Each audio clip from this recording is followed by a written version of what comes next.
आज संकष्टी चतुर्थी आहे, तर खूप छान अशी फुलं आलेली आहेत.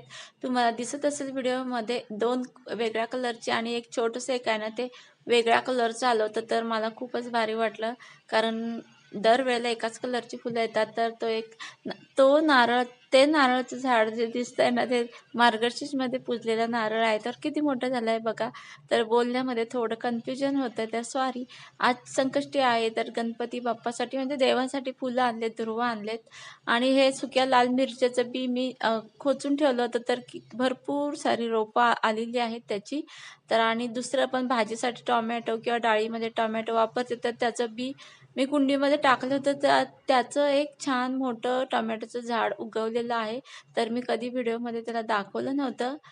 तर दाखवते आता. एवढं मोठं झाड झालंय. आता थोड्या दिवसात त्याला टोमॅटो येतील आणि मग ते टोमॅटो पण मी तुम्हाला दाखवेन आणि त्याची भाजी केलेली पण दाखवेन. आणि हे अळूची पानं आहेत, वडीची अळूची पानं आहेत, पण ती खूप छोटी, छोटी, छोटी आहेत. दुसऱ्या साईडला मोठं पण झाड आहे आणि पुदिना आणला होता, तर पुदिन्याच्या 2-4 काड्या मी कुंडीमध्ये खोचून ठेवल्या होत्या.